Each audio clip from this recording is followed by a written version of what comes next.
22-летний Шахбол Мирзоев, ставший жертвой дедовщины в таджикской армии, был доставлен в клинику имени Вишневского Министерства обороны России в городе Красногорске. На днях он перенес первую важную для него операцию по восстановлению шейного позвонка. Искалеченный солдат так и не дождался помощи от погранслужбы Таджикистана, из-за чего его отцу пришлось продать дом, чтобы прооперировать сына в Москве. Точные данные о масштабах дедовщины в таджикской армии недоступны, потому что власти неохотно признают факты насилия среди военнослужащих ради сохранения имиджа защитников Отечества. Механизм решения этих вопросов, которые имеют место в рядах вооруженных сил Республики Таджикистан, она четко разработана. Здесь есть ответственные органы, которые решают эти вопросы. Они призваны к этому вопросу. Я еще раз повторяю, что парламент не имеет такого полномочия, который занимался вопросами проведения расследований. Тем не менее, именно проблема дедовщины и неуставных отношений стала главной целью проекта независимых юристов на севере Таджикистана, многие годы регулярно проводящих свои исследования на эту тему. На службу вооруженные силы Таджикистана ежегодно призываются от 15 до 16 тысяч молодых людей. Так же, как и в нынешнем весеннем призыве, по сообщению прессы, пополнение рядов военнослужащих происходит порой принудительным путем, известным в народе как облава. Согласно исследованию Ассоциации юристов Ампаро от 2012 года, 40% родителей, ссылаясь на неуставные отношения и плохие условия службы, не хотели бы, чтобы их сыновья проходили обязательную военную службу в Таджикистане.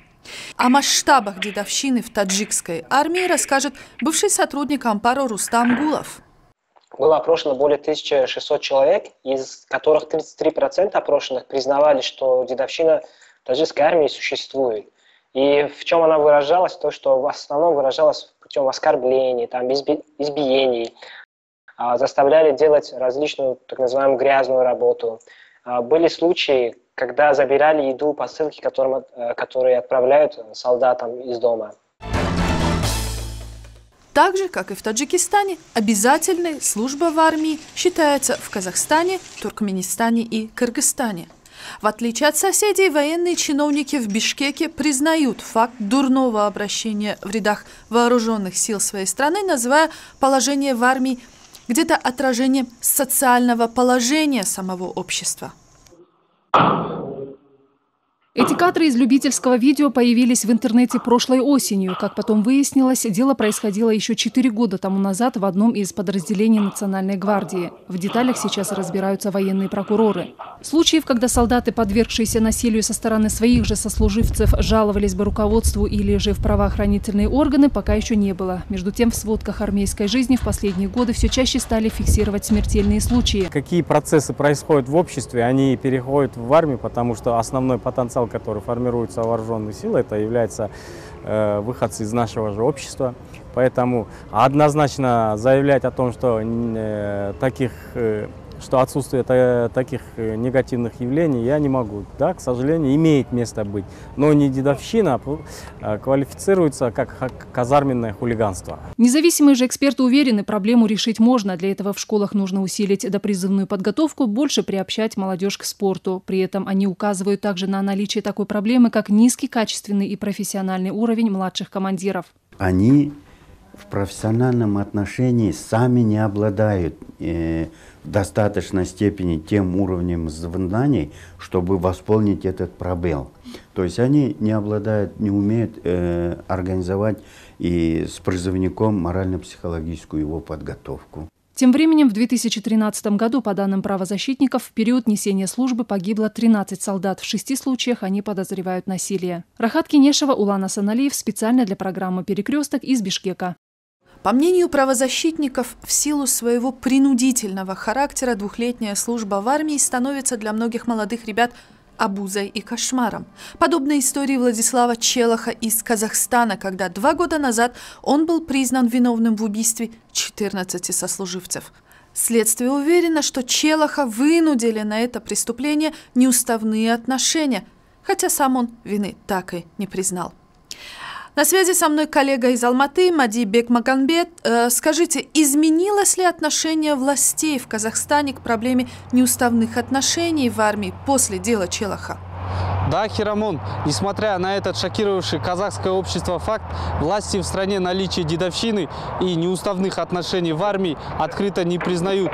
Тем не менее, по данным независимых СМИ, с начала 2013 года в силовых структурах Казахстана произошло 20 происшествий, связанных с получением травм и гибелью военнослужащих, в том числе 8 случаев суицида и 1 случай гибели солдат, следствием которых явились неуставные отношения в армии.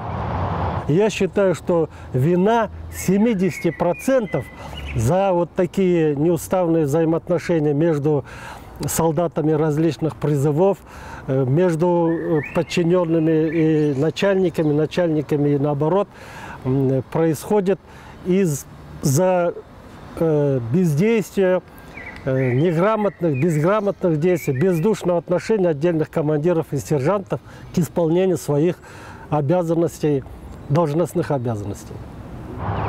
В казахстанском обществе давно звучат призывы к реформированию службы в армии, а именно перейти на контрактную или профессиональную службу, которая автоматически устранит многие проблемы, в том числе и дедовщину.